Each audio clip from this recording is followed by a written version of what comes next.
se eu tivesse tido tempo. E ele explica que muitas vezes seus pacientes vieram, saíram, mas não resolveram o problema. Porque, como ele também declara um pouco adiante, ele diz: é muito triste saber que a paz não vem em comprimido, porque 60% pelo menos das doenças com que os médicos lidam são chamadas doenças psicossomáticas. Elas vêm da alma, do coração doente, do homem interior que não tem paz. Ele diz que pelo menos 60% das doenças têm origem na alma. Como é que eu estou sentindo no corpo? Porque nós somos seres integrais. Se a alma não está bem, o corpo sofre imediatamente. E eu lembro as histórias que ele contava, né? Ficaram bem gravadas. Uma delas era de um homem que tinha um problema de coceira na pele, coceira muito grande, que ele passava os remédios, as pomadas e tal, mas esse homem não curava o problema na pele. Um parênteses que não está no livro, mas que eu aprendi depois. As células do nosso cérebro, os neurônios, elas têm uma constituição muito parecida com as células epiteliais, muito. Então é por isso que a nossa pele imediatamente apresenta os sintomas da perturbação da alma, irritação, coceira. É uma coisa bem, bem curiosa. Mas ele disse que aquele homem sofria com essa coceira e nunca tinha remédio que resolvesse. Até que em uma das consultas ele perguntou assim: você tem problema com alguém? O homem ficou com o semblante fechado e disse: eu tenho ódio de um vizinho meu. Eu tenho ódio, porque aquele homem me disse umas coisas muito ásperas, e toda noite eu durmo pensando em como eu vou me vingar dele. O doutor disse: pois essa é a causa da sua coceira. Ou você perdoa, ou você não vai ficar bom dessa doença. O homem tomou esse remédio e ficou bom da doença. Sério, porque o problema não era a pele, o problema era a alma. Era a amargura, era o rancor. Aquele homem trazia sobre a sua alma o peso da amargura, o desejo de vingança. Não tinha paz. Eu não sei se vocês lembram, também foi uma coisa que ficou gravada na minha mente, uma entrevista que eu li do já falecido presidente João Batista Figueiredo. Lembram do João Batista de Oliveira Figueiredo? Só os mais maduros vão lembrar, né? Ele enfrentou muitas lutas, na época da, entre aspas, chamada ditadura militar.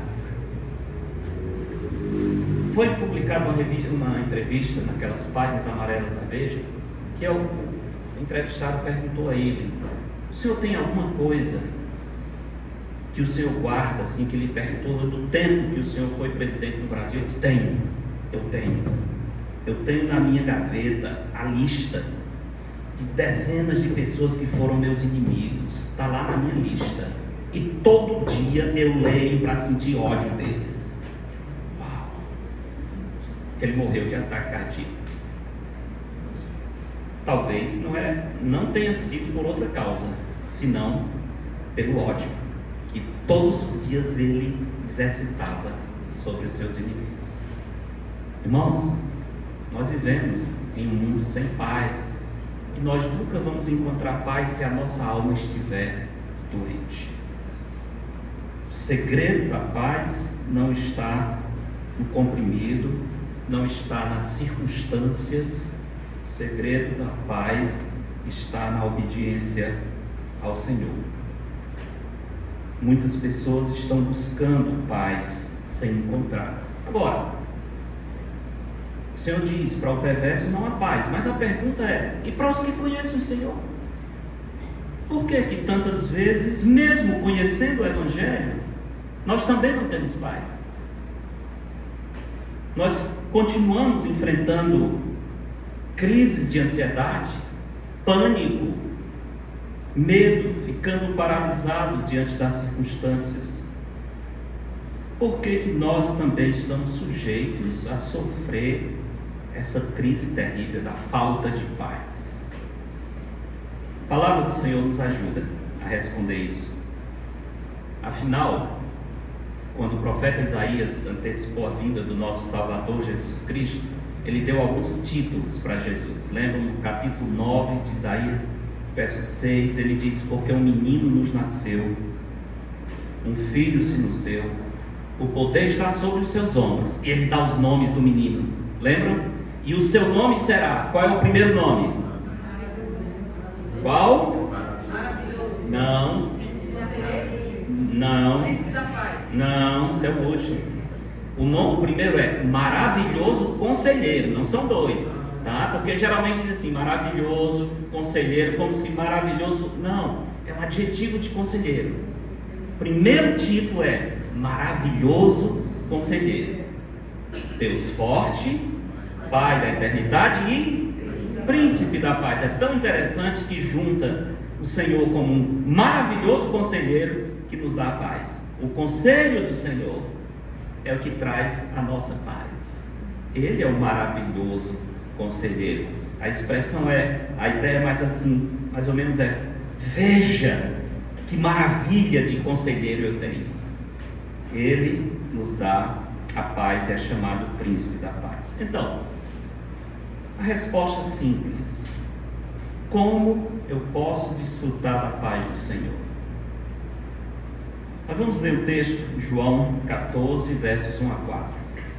Vamos meditar nesses versículos e a partir deles estudar sobre o desfrute da paz que o Senhor nos dá. João 14, 1 a 4. Estudamos esse texto recente quando falamos sobre o céu, mas hoje, agora especificamente, quero olhar por uma outra ótica. Evangelho de João, capítulo 14. São 4 versos. Vamos ler em uníssono, né, Jacques? É um texto pequeno. Eu estou com o meio da atualizada. Vou ler na atualizada, que eu acho que é mais comum para todo mundo, não é isso? Ninguém está com a nova Almeida. Vamos na velha Almeida, ok? Vamos lá. João 14, verso 1. Não se turbe o vosso coração. Credes em Deus, crede também em mim. Na casa de meu Pai há muitas moradas. Se assim não fora, eu vou-lo teria dito, pois vou preparar-vos lugar. E quando eu for e vos preparar lugar, voltarei e vos receberei para mim mesmo, para que onde eu estou, estejais vós também. E vós sabeis o caminho para onde eu vou. Vamos orar. Senhor, que a Tua palavra possa encontrar cada coração aqui preparado pelo Teu Espírito como uma boa terra, sedento da verdade, e que essa palavra caia como uma semente de vida e possa trazer transformação, possa nos confortar, nos aconselhar, nos corrigir. Por meio dela nós cresçamos na graça e no conhecimento do Senhor. Em nome de Jesus. Amém. A crise de falta de paz, irmãos, é uma coisa tremenda em nossos dias. Eu tive recente no Japão, compartilhei com vocês que uma das coisas mais assustadoras naquela cultura é o suicídio. O suicídio praticamente é parte da cultura, mas não somente o suicídio de modo geral, o suicídio entre crianças. O número de crianças que tiram a sua vida no Japão é algo assustador. O primeiro dia de aula, quando eles voltam, é conhecido assim popularmente como o dia da morte, porque é naquele dia que muitas crianças tiram a sua vida. São tão pequenas, mas já estão com a alma perturbada. Aliás, as perturbações que no passado atacavam os adultos, hoje atacam as crianças. E algumas que as crianças do passado sequer conheciam. Por exemplo, talvez vocês sabem, eu já tenho lidado com isso, e até me assustado, uma das manifestações de perturbação entre adolescentes e até pessoas um pouco mais crescidas é se cortar. Muitos estão se cortando. Pensou nisso? O justo faz bem a si mesmo, mas o mal destrói o seu próprio corpo, diz Salomão em Provérbios. que a gente fica pensando, o que leva uma pessoa a cortar-se? E muitos estão fazendo isso. Perturbação interna. Uma pessoa com quem eu falei disse, é porque é como se a dor tirasse a minha mente do problema. Então estou sentindo dor e aquela dor me distrai. Olha só, a distração por algo que pode levar à morte. Alguns terminam morrendo. A que ponto nós chegamos? A morte chegando perto das crianças, dos adolescentes. O mundo inteiro sem paz. O mundo inteiro sem paz. Irmãos, nós não precisamos ficar assustados, porque Jesus oferece aos seus discípulos a verdadeira paz. Jesus oferece a verdadeira paz. A melhor solução para alguém que está sem paz é ajudá-lo a conhecer Jesus. Conhecendo o Senhor, nós poderemos ter a verdadeira paz. Do nosso texto, qual a fonte da paz que Jesus oferece?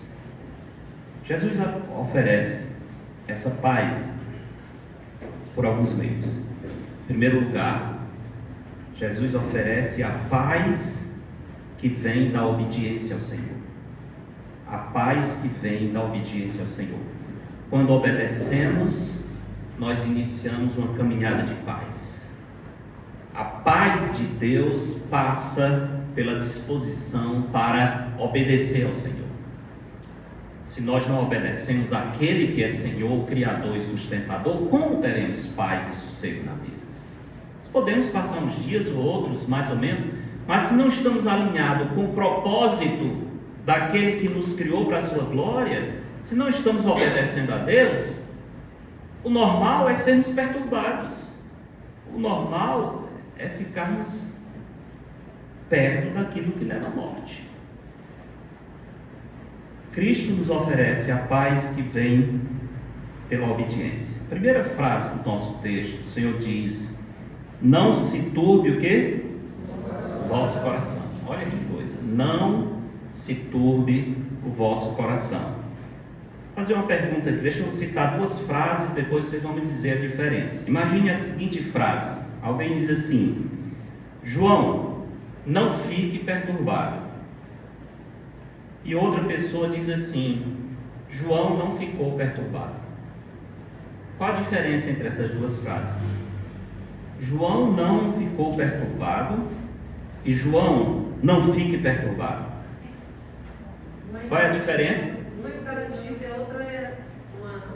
Em uma situação ele está perturbado, na outra ele não é. Isso, muito bem, tá certo? Estamos usando, até a irmã usou ali o termo gramatical imperativo, o outro é indicativo, né? Já que vamos usar o termo. E como a irmã Amparo está dizendo, em uma situação ele está perturbado. Qual é a situação que está perturbado aqui? Quando você dá ordem, né, João? Não fique perturbado, isso é porque ele já está, não é? Ele já está. Quando eu digo João não ficou perturbado, eu só estou descrevendo o fato. No nosso texto, Jesus, ele está descrevendo o fato ou dando uma ordem? Está dando uma ordem. Notaram? Não se turbe o vosso coração. Irmãos, se o Senhor dá uma ordem, Ele espera o que da nossa parte? Exatamente. O Senhor não dá uma ordem para não ser obedecido. E mais um detalhe que não é pequeno. Se o Senhor está dando uma ordem, é porque Ele sabe que nós podemos obedecer. Não seria justo, Ele não seria um bom pai se nos desse uma ordem sabendo que nós nunca poderíamos obedecer. Como é que nós íamos alcançar esse alvo? Não, Deus não faz pegadinha conosco. Se Ele dá essa ordem, não se turbe o vosso coração, é porque é possível obedecer. É importante isso, porque muitas vezes pessoas estão perturbadas, e eu tenho escutado isso, mas eu não consigo deixar de ficar perturbado. Já ouviram isso? Isso está me perturbando, mas eu não consigo. Com a ajuda de Deus e obedecendo ao Senhor, você consegue. Porque o Senhor está mandando. E outra coisa, a irmã Paula disse algo bem interessante. Na frase aqui, alguém já está perturbado, né? João, não fique perturbado. Você está dizendo, João, você já está, pare, né? É um imperativo negativo. É exatamente isso aqui no nosso texto. É exatamente isso. Também é um imperativo negativo presente, que é uma ação contínua. Então, o que Jesus está dizendo para os discípulos é: vocês já estão perturbados, parem com isso. Vocês já estão perturbados, não continuem com seus corações perturbados. A palavra principal nessa frase aqui é o verbo, que foi traduzido como turbar ou perturbar. Interessante ver os significados. E vamos ver algumas referências aí, pode pedir a sua ajuda também lendo, para nós vermos alguns locais onde essa palavra aparece, para a gente entender bem o sentido. O que significa perturbado ou turbado aqui? Por exemplo, alguém pode abrir em João capítulo 5, verso 7, e outra pessoa em João 11, 33, tá?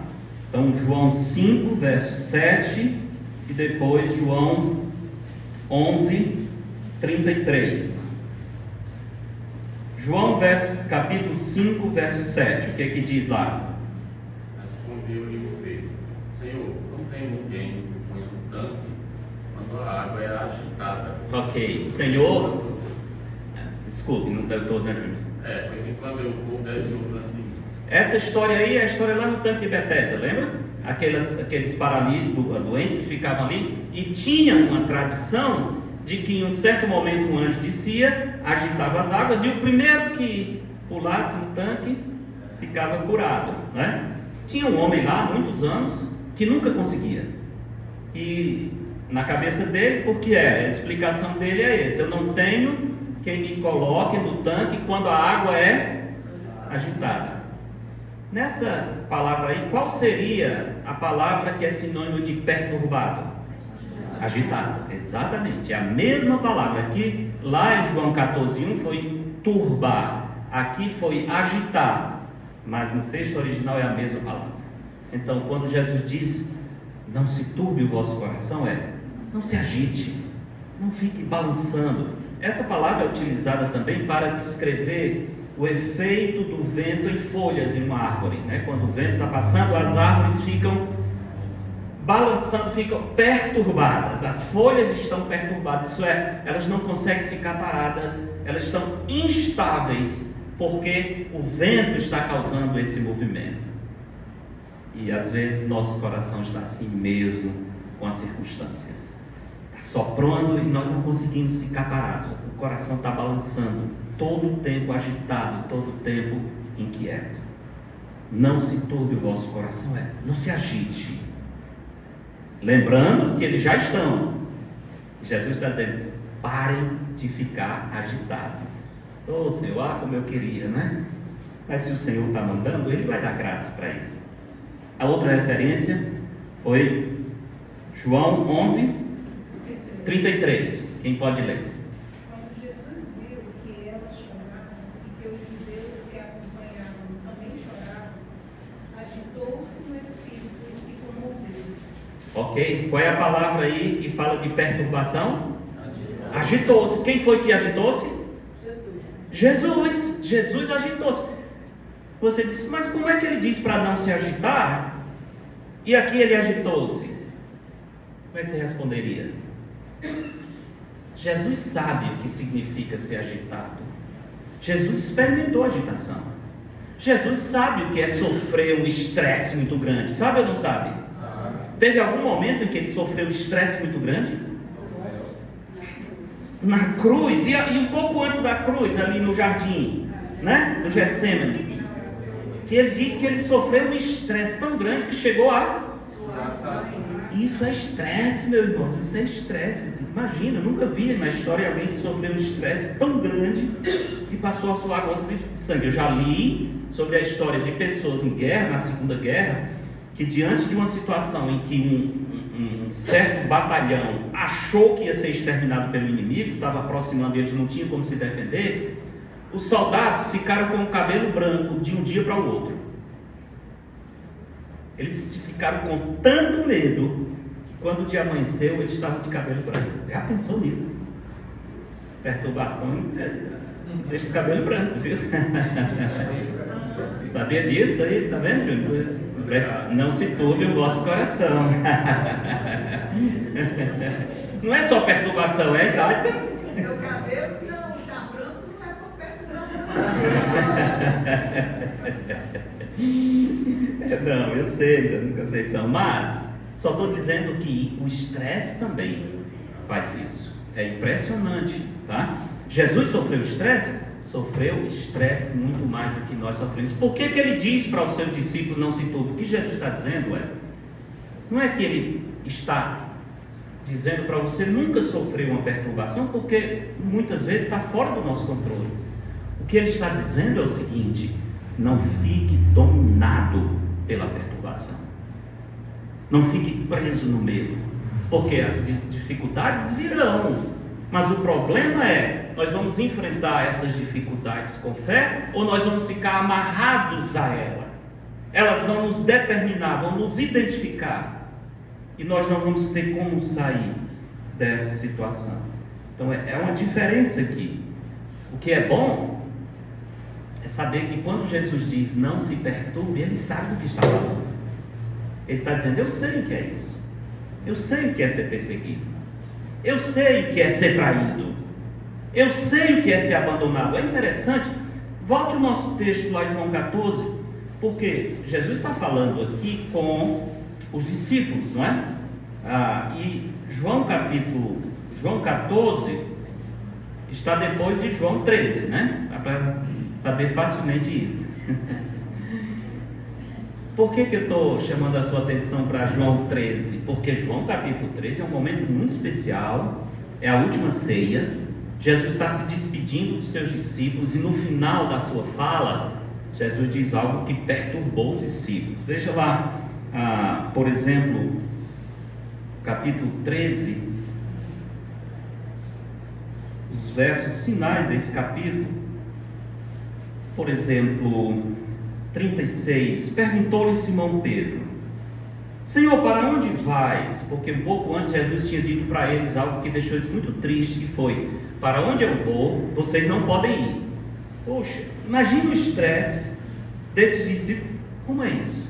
Nós tivemos todo esse tempo juntos e agora o Senhor está dizendo que vai para um lugar em que nós não podemos ir. Aquilo já causou uma comoção no espírito deles. E aqui no 36, Simão Pedro pergunta: Senhor, para onde vais? Respondeu Jesus: para onde eu vou, não me pode seguir agora, mais tarde, porém, me seguirás. Replicou-lhe Pedro: Senhor, por que não posso seguir-te agora? Pedro é um homem corajoso, né? Por quê? Que história é essa? Quem foi que disse? O senhor não me conhece? Não, eu sou Pedro, eu sou a pedra. Por que eu não posso te seguir? Por ti darei a própria vida. Eita, muito forte, né? Por ti darei a própria vida. Respondeu Jesus: darás a vida por mim? Em verdade te digo, que jamais cantará o galo antes que me negues 3 vezes. Imagine o impacto disso sobre a alma de Pedro e dos outros discípulos, porque Jesus está falando para todos: vocês vão me deixar. Eles não tinham a menor noção disso, eles não sabiam que estava tão perto, mas de repente o Senhor, o amigo deles, aquele que Pedro disse: tu és o Cristo, o Filho do Deus vivo, tu és o Messias prometido. De repente ele dizer: vocês sabem quem eu sou, mas vocês vão me abandonar. Isso causou uma comoção muito grande, uma tristeza profunda no coração dos discípulos. Aliás, tem uma frase, não vou ler Lucas aqui, mas lembram que o momento em que Jesus estava no Getsemane, ele chamou 3. Quem foram os 3 para orar com ele? Os 3 que estão sempre juntos: Pedro, Tiago e João. A música das crianças, né? Pedro, Tiago, João no barquinho. Tinha uma criança que cantava assim: Pedro tirava João do barquinho. Em vez de Tiago, não é Pedro tirava João, é Pedro, Tiago e João no barquinho. Então os três estão sempre juntos. Mas 3 vezes o Senhor volta, o que é que eles estão fazendo? Estão dormindo. E Lucas tem uma frase interessante, diz que eles estavam dormindo de tristeza. É forte isso, né? A tristeza forte causa sonolência. Por isso que uma pessoa em profunda depressão, um dos sinais, ele não tem ânimo, ele fica deitado, praticamente ele dorme todo o tempo, se você não, nem para comer. Os discípulos estavam em profunda tristeza, e diz, eles dormiram de tristeza. Olha que coisa forte, comoção muito grande. O coração deles está perturbado. Tinha razão para isso. E Jesus sabe, ele diz, olha, vocês estão perturbados. Deixem de ficar perturbados os seus corações. Parem com essa perturbação. A ordem do Senhor para que eles possam agir, obedecer a palavra do Senhor. Jesus está dando, portanto, um mandamento que nos traz a paz. A ordem não é para que nunca tenhamos angústia ou perturbação. Jesus mesmo disse, no mundo tereis aflições. Ele sabia disso, mas logo ele continua dizendo, mas tende bom ânimo, eu venci o mundo. Vocês vão ter, eu não estou enganando vocês. A Bíblia é um livro realista e Jesus é verdadeiro. Vocês terão perturbação, sim. Não adianta dizer, porque eu estou andando com Cristo, a vida será um mar de rosas. Não é. Esse é o falso evangelho, que promete o céu na terra. O céu não é aqui. No mundo teremos aflição. O apóstolo Paulo teve aflição que ele diz, chegou a desesperar da própria vida. Isso é, chegou a pensar que não ia resistir. Aflições terríveis. Todos nós estamos sujeitos. Mas tem de bom ânimo, você não está só. Eu venci o mundo. É por isso que o Senhor dá essa ordem. E ele diz, não continuem dominados pela perturbação. Não fiquem presos na angústia. Não fiquem acorrentados a circunstâncias desagradáveis. Nós lemos, a Lene leu João 11:33. Tem lá, né, Lene? Leia novamente aí, por favor. João 11:33, que eu queria um pouquinho mais. Quando Jesus viu que ela chorava, que os judeus que a acompanhavam também choravam. Aqui é a irmã de Lázaro, né? Lázaro está morto, Jesus chega e encontra a sua irmã chorando. Pode ler. Agitou-se no espírito e se comoveu. Aí a perturbação, ele ficou perturbado no seu espírito. Continue. E perguntou, onde vocês o puseram? Eles responderam, Senhor, venha e vê. Olha aí. Jesus chorou. O que eu acho interessante aqui é a posição de Cristo. Ele sofreu uma angústia, sofreu. Quando ele viu a dor da irmã de Lázaro, quando ele chegou e não encontrou o amigo, Lázaro, o amigo dele, e as duas chorando, dizendo, Senhor, se tu estivesse aqui, o meu irmão não teria morrido. Senhor, por que o Senhor não veio logo? E é interessante que no início do capítulo, diz que o Senhor ouviu a notícia, mas ficou mais 2 dias. Por que o Senhor não veio depressa? Se o Senhor tivesse chegado, tivesse aqui, o meu irmão não teria morrido. Jesus sofreu em ver a dor daquelas duas, e o texto diz que Jesus chorou. Mas logo ele pergunta, onde o sepultaste? É interessante isso. Jesus não ficou neutralizado pela dor. Tem alguma coisa que se possa fazer? Onde foi que sepultaram? Ele vai enfrentar a própria morte. Jesus está agindo sob o poder do Pai. Ele sabe que Deus é capaz de ressuscitar Lázaro, como efetivamente vai fazer. Mas olha que coisa interessante. Perturbação veio, mas ele não ficou lamentando. Assim, não. Aonde sepultaram? Vamos lá enfrentar essa situação. E nós conhecemos o final da história. Que vitória fantástica. O Senhor chegar diante daquele túmulo e dizer, tirem a pedra. O que é que as pessoas disseram? Senhor, já? Cheira mal. Senhor, não faça isso não. Tire a pedra. E depois o Senhor ordena. Qual é a ordem do Senhor? Lázaro, vem para fora. Que coisa. Acho que no céu eu pedi assim, Senhor, diz de novo aquele grito. Porque não foi uma coisa assim, Lázaro, vem para fora. Tá doido, né? Foi um grito de autoridade, igual aquele que ele deu nas ondas, é a mesma coisa. Acalma-te. De fato, a expressão lá é como alguém está domando uma fera. Essa é a ideia. Jesus, com toda a autoridade, olha para eles: acalme-se, fique no seu canto. As ondas se acalmam. No caso de Lázaro, é um homem morto, é a morte, irreversível, não tinha jeito. Perspectiva humana, acabou. Já está no processo de decomposição. Para Deus não há impossível. Isso é incrível, irmãos. Nós esquecemos disso, né? Nós achamos que chegou o fim, não tem mais o que fazer, estou no fundo do poço, acabou toda a esperança. Não acaba a esperança na vida de quem crê no Senhor, porque a nossa esperança não é uma teoria, não é uma doutrina, não é uma filosofia. A nossa esperança é uma pessoa. O salmista diz: Senhor, Tu és a minha esperança.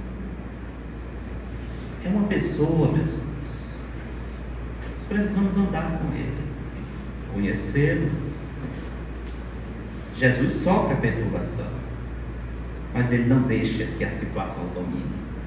Ele diz: onde sepultar, Ele vai agir sobre aquela situação. João 12, 27 é outro versículo que também mostra o Senhor falando, texto falando da sua perturbação. João 12, 27. O que é que diz lá? Agora meu coração está perturbado. E o que direi? Pai, salva-me desta hora? Não, eu vim exatamente para isto, para esta hora. Irmãos, olha esse versículo de novo aqui. Também tem o verbo perturbar. Alguém localizou aí o verbo perturbar? Angustiado, exatamente, está traduzido como angustiado. Agora está perturbada, angustiada, instável a minha alma. E o que eu direi? É interessante a pergunta. Está bem, chegou a perturbação. O que é que eu vou dizer diante dela? Jesus diz assim: Pai, salva-me dessa hora. Senhor, eu vou pedir ao Senhor para eu fugir dela, para que ela não venha. Ela já chegou. Eu vou dizer para o Senhor me livrar. Aí ele diz: precisamente com este propósito vim para esta hora. O que Jesus está dizendo é: eu vou fazer a vontade do Pai, apesar de ser uma hora muito difícil. Deus está no controle, o Senhor é soberano. Eu não estou aqui por acaso. Eu não estou aqui por acaso. Eu não fui pego por azar. Foi o azar, né? Nós não estamos nas mãos do azar, dos astros, né? Coisa louca, da astrologia, da sorte, do acaso, nada disso. Nós estamos nas mãos do Deus soberano, o Senhor que conhece todas as coisas. Ele conhece o final desde o princípio. É assim que a Bíblia diz, fala sobre o conhecimento de Deus. E é assim que nós temos que aceitar e abraçar. Deus sabe todas as coisas. Deus não tem surpresas. Anos atrás tivemos uma triste surpresa. Eu era diretor do seminário Fortaleza, Sibima, lá no centro da cidade, e eu já estava indo de férias para o sul. Meu cunhado mora pastor em Novo Hamburgo, e quando nós estávamos lá, acho que no primeiro, segundo dia, chegou a notícia: pastor, o seminário incendiou, pegou fogo. Imagina, você lá no sul e a escola pegando fogo em Fortaleza. Difícil, né? Vocês, e agora? Era para eu estar lá. Eu não estava, nem podia voltar. Eu lembro que nós oramos naquela manhã, e uma das coisas que logo nós pensamos, e o pastor Humberto orou, foi: Senhor, para ti não há surpresas. Nós estamos surpresos, mas para o Senhor não há surpresas. O Senhor já sabia que esse incêndio ia acontecer. O Senhor tem propósito sobre isso. Tinha mesmo, como Ele sempre tem. Na hora nós não conseguimos ver. Nós não conseguimos ver. Mas quando o tempo passa, 10 anos, ou talvez menos. Aí você olha na memória, o retrovisor do tempo, aí você olha, interessante, estou conseguindo ligar os pontos. Isso aqui resultou nisso, por causa disso eu tive que fazer isso, e por isso eu estou aqui. Deus avança a história, e nós vamos conhecer como Ele estava escrevendo essa história depois de viver a história. Nós não conseguimos entender antes nem no momento. Nós somos seres temporais, nós dependemos do tempo, mas nós somos impacientes, né? Eu quero agora, Senhor, me diga, eu quero saber o amanhã logo. Não, Deus sabe o que está fazendo, Ele tem um plano em todas as coisas, Ele não tem surpresa, Ele está no controle de tudo. É o que Jesus diz: Senhor, a minha alma está agitada, mas o que é que eu vou dizer? Eu vou me desesperar? Agora não, Senhor, eu vim para essa hora. O Senhor tem um propósito. Essa agitação não é por acaso, está no plano do Senhor. Isso é bom, meus irmãos. Isso é essencial na hora da perturbação. Deus está no controle. E o Senhor nunca abdicou desse controle. Ele nunca entregou o trono do universo na mão de ninguém. Ele continua sendo soberano em todas as coisas, inclusive sobre as coisas desagradáveis que nos acontecem. Jesus entende isso e Ele diz: Senhor, eu não vou fugir, eu vim para essa hora. Temos aí, portanto, meus irmãos, uma lição muito importante nessa primeira frase: não se turbe o vosso coração. Qual é a paz que Jesus nos dá? Qual é a fonte da paz? A paz que vem da obediência, tá? Essa é a primeira resposta, a paz que vem da obediência ao Senhor. E a segunda coisa, a paz que o Senhor nos dá é a paz que vem da confiança no Senhor. Primeiro, a obediência: não se turbe o vosso coração. Todo mundo já sabe agora que isso é imperativo, né? Que é uma ordem, que eles já estavam perturbados. Todo mundo já sabe que se Jesus deu uma ordem é porque nós podemos obedecer, amém? Estão sabendo, né? Espero que não somente sabe que a quem muito é dado, muito será cobrado, hein? Quanto mais você entende, mais o Senhor diz: pois vamos botar em prática. Senhor, é melhor não entender. Não, Senhor, é melhor entender. Entender a Escritura é a melhor coisa, tá certo? É melhor compreender a verdade para poder lidar, senão nós vamos ficar perdidos e desesperados. Paulo diz assim para os Tessalonicenses: nós não somos como os demais que não têm o quê? Esperança. Não somos. Nós temos esperança. A paz que vem do Senhor é a paz que vem, em primeiro lugar, da obediência ao Senhor. Em segundo lugar, confiança no Senhor. Credes em Deus, crede também em mim. Aí está uma outra informação importante sobre a fonte da paz. Paz da confiança no Senhor. Nossa confiança deve ser em Deus por meio de Cristo. Jesus está dizendo: bem, vocês creem em Deus? Creiam também em mim. O que é essa continuação, essas palavras de Jesus diz acerca dele? Ele diz assim: olha, não se turbe o vosso coração. Creia em Deus, creio também em mim. O que isso diz acerca dele? Que Ele é Deus, claro, que Ele é Deus. Ou do contrário, Ele estaria mandando alguém confiar no homem como confia em Deus? Jamais. Vocês creem em Deus? Creiam em mim, eu também sou Deus. Confiança deve ser em Deus. Agora, aqui tem uma coisa interessante. Nossa língua, bela língua portuguesa, também é língua espanhola. Eu não sei como é em espanhol. Crê em Deus, como é que é? Crê em Deus. Em? Crê em Deus. Crê? Em Deus. En. A preposição é en. Pronto, então é como em português. Não é essa preposição na língua grega. E faz uma boa diferença. Literalmente, o texto diz assim: vocês creem para Deus, creiam também para mim. Porque a preposição não é em, não é aquela ideia de estar em repouso sobre, é movimento em direção a. Creiam, a sua fé deve ter um movimento em direção a. fica mais dinâmico, né? Uma coisa é só dizer, eu creio em Deus. Não, e outra coisa é, eu creio em direção a Deus. A minha fé é direcionada para o Senhor. Isso pega bem o conceito de fé. E é isso que Jesus está dizendo. Direcionem sua fé em Deus. Quando dá essa ideia de movimento dinâmico, isso quer dizer que eu tenho algo com isso. Não é uma coisa passiva que simplesmente vai acontecer. Não. Direcione a sua fé para Deus e também para mim.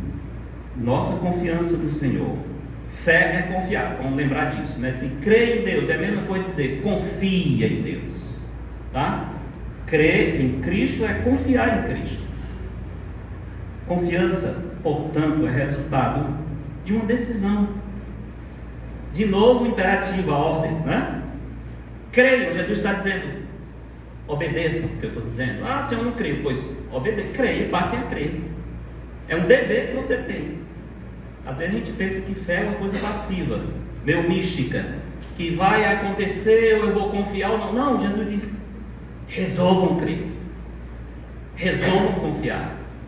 Não é um estado passivo. Eu gosto dessa definição do Jerry Bridges, que eu coloquei no livro Desejo Dominado, onde ele diz assim: confiança em Deus não é um estado passivo da mente, não é, mas uma decisão vigorosa de apegar-se às promessas de Deus, a despeito das circunstâncias que estamos enfrentando. Uma decisão. Crer em Deus é algo que envolve a minha vontade. Eu decido crer no Senhor. Eu posso saber as coisas sobre Deus, mas eu preciso abraçar aquilo. Eu preciso trazer para mim.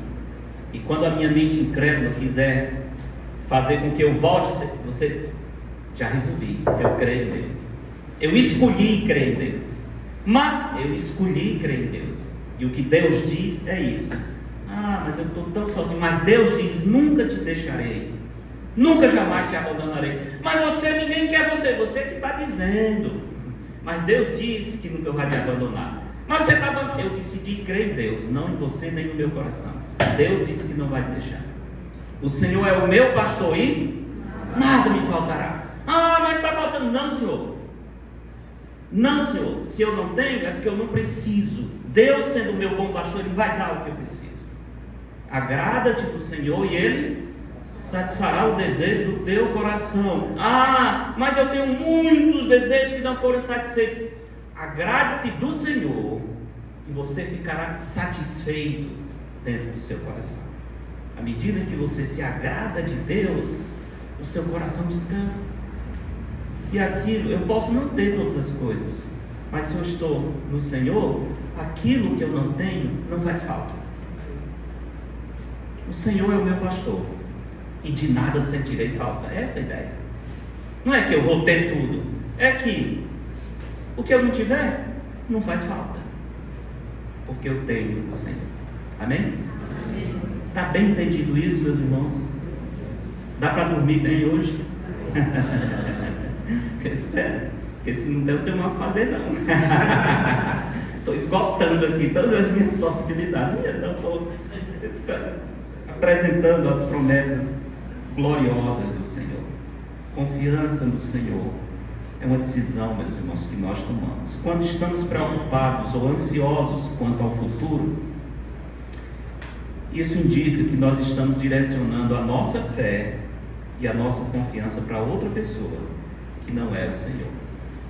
Pense um pouco comigo. A ansiedade, que basicamente é uma preocupação com o futuro, com as circunstâncias que eu não tenho controle, é um ato de fé. Fé negativa, uma confiança negativa. Por quê? Eu não sei o que vai ser amanhã, mas eu já estou preocupado hoje.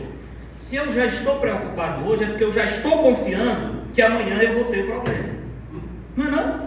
É um ato de fé. Porque eu não estou amanhã, estou hoje, e Jesus diz, basta cada dia o seu próprio mal. Então eu decidi confiar que amanhã eu vou ter um problema igual ou maior.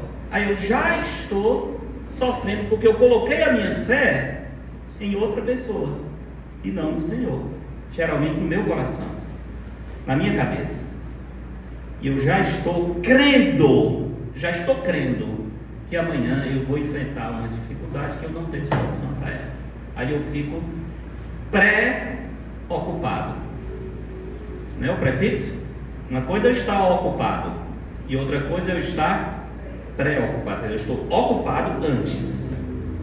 Ao invés de eu esperar o momento para eu ficar ocupado, antes de chegar o momento eu já estou preocupado. Como é que a gente descansa desse jeito? Se você vai procurar motivos para estar preocupado, você tem milhões de motivos e mais outros. Nós vivemos em um mundo incerto, nós não temos segurança de nada. Nós conhecemos a história de pessoas que num instante a vida vira de perna para o ar. Um instante, uma consulta médica, estava tudo bem, não está mais bem. Então, nós vivemos em um mundo incerto, caído, o nosso corpo é caído, a nossa sociedade é caída. Nós estamos diante de grandes desafios. Se eu for me preocupar com tudo isso, eu nunca vou desfrutar a paz do Senhor, nunca. Por isso que eu tenho que descansar no Senhor. É por isso que eu tenho que descansar nas promessas de Deus. Ouvir a palavra e dizer, eu decidi confiar. Pastor, amigo meu, Daniel Couto, que o Renato conhece bem. A esposa dele faleceu de câncer talvez 2 anos. A Kelly, mulher muito ativa, companheira do ministério, uma joia. Fiquei hospedado algumas vezes na casa deles em Recife. Não é que eles me convidaram, é que eu passei perto de um voo e eu fui por minha conta.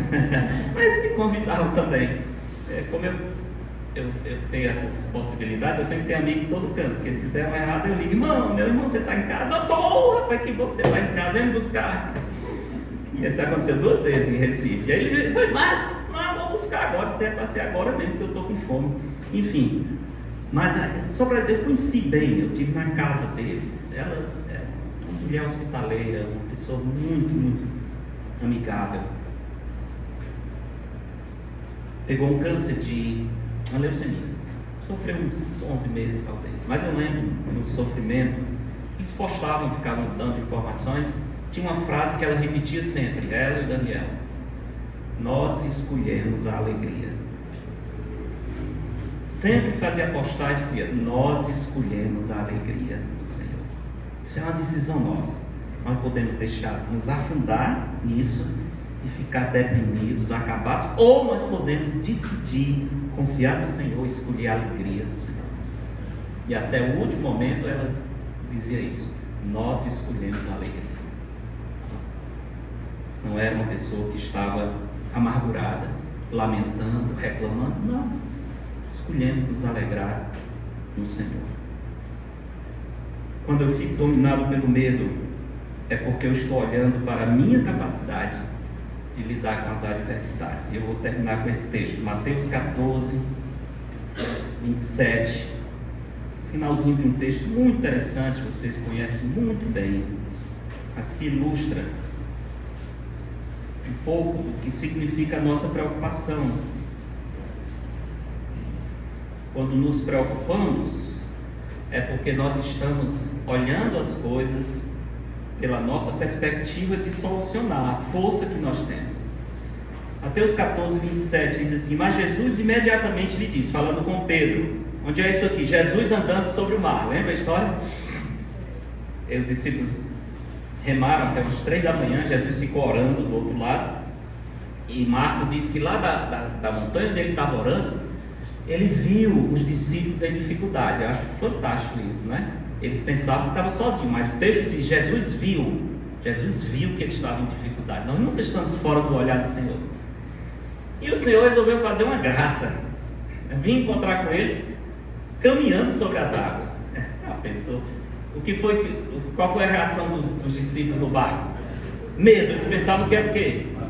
Uma visagem, eles tinham medo de alma. É um fantasma, é outra coisa que eu queria ter visto, né? Aqueles homens que tudo amedrontado, mal. Eu só não queria estar lá, porque eu acho que eu ia gritar também. Mas não é brincadeira, 3 da manhã você vê alguém andando sobre se aproximando, está chegando. Enfim, e quando o Senhor se aproxima, verso 27 diz: mas Jesus imediatamente lhe disse: tende bom ânimo. Olha a ordem de novo: tende bom ânimo, sou eu. Essa frase, sou eu, Jesus disse muitas vezes, né? Eu sou, vocês saberão que eu sou. Não se assustem, sou eu. Respondendo-lhe, Pedro disse: se és tu, Senhor, manda-me ir ter contigo por sobre as águas. E ele disse: vem. E Pedro, descendo do barco, andou por sobre as águas e foi ter com Jesus. Reparando, porém, na força do vento, teve medo. Por que o medo bateu no coração de Pedro aqui? Era só por causa do vento em si? Não, porque o vento já estava lá, mas o texto diz que ele começou a reparar na força do vento. E ao reparar na força do vento, a primeira conclusão de Pedro foi o quê? Eu não vou dar conta, né? Imagina, é muito forte. Foi o que aconteceu aí? Ao invés de direcionar a fé para o Senhor, ele está direcionando para ele. Hein? Ele pensou assim: eu não vou conseguir. Isso. Mas ele nunca conseguiu em nenhum momento. Ele deu um espaço porque ele estava olhando para Cristo, confiando em Jesus. Mas de repente ele começa a achar que depende dele, não é não? É exatamente isso. Ele achou que dependia dele. Aí, meu irmão, achando que vai depender de nós, o que acontece com Pedro? Teve medo e, começando a submergir, gritou: salva-me, Senhor. Que coisa. Eu acho que Pedro até esqueceu que sabia nadar nesse momento. Porque ele nadava, o texto dele, ele era pescador. E o texto tem um texto em João que ele sai nadando, ele sabia nadar. Mas agora o se afoga. Ei, rapaz, tu sabe nadar. Ele está com tanto medo que esqueceu que sabia nadar. Enfim, mas o que é fantástico aqui, meus irmãos, é a misericórdia do Senhor. O texto diz assim: e prontamente, o que o Senhor fez? Estendeu a mão. Olha que Deus maravilhoso esse, né? Que o Senhor podia dizer assim: quando tu vai beber uns goles d'água aí, só para tu deixar de ser incrédulo, por que tu foi olhar para o vento? Não. Quando ele diz: Senhor, salve, o Senhor prontamente estende a mão, imediatamente, apesar de ser um homem que duvidou, mas o Senhor não deixa ele lá. Prontamente estendeu a mão, tomando, lhe disse: um homem de pequena fé, por que duvidaste? Quando é que nós duvidamos e ficamos perturbados? Quando dirigimos a nossa confiança para a nossa força. Quando queremos, com a nossa habilidade, a nossa criatividade, dar conta das dificuldades da vida, e nós nunca conseguimos. Nunca conseguimos. Precisamos confiar no Senhor. Amém? Duas coisas: obediência ao Senhor, não se turbe o vosso coração. Confiança no Senhor. Crede em Deus, crede também em mim. É assim que a palavra nos ensina. E é assim que nós devemos obedecer e abraçar. Fazendo isso, a paz de Deus, que excede todo entendimento, guardará nossa mente e coração em Cristo Jesus. Amém? Bem, terminei, mas queria cantar com vocês. Não olhe as circunstâncias, né? Talvez uma boa maneira de terminar. Essa paz que sinto em minha alma não é porque tudo me vai bem. Vamos cantar assim? Mas cante mesmo, de coração, viu? Não fique só lembrando o que o Senhor nos diz, da sua palavra. A paz da obediência, a paz da confiança no Senhor. Domingo vamos falar da paz da esperança, que vem também nesse texto.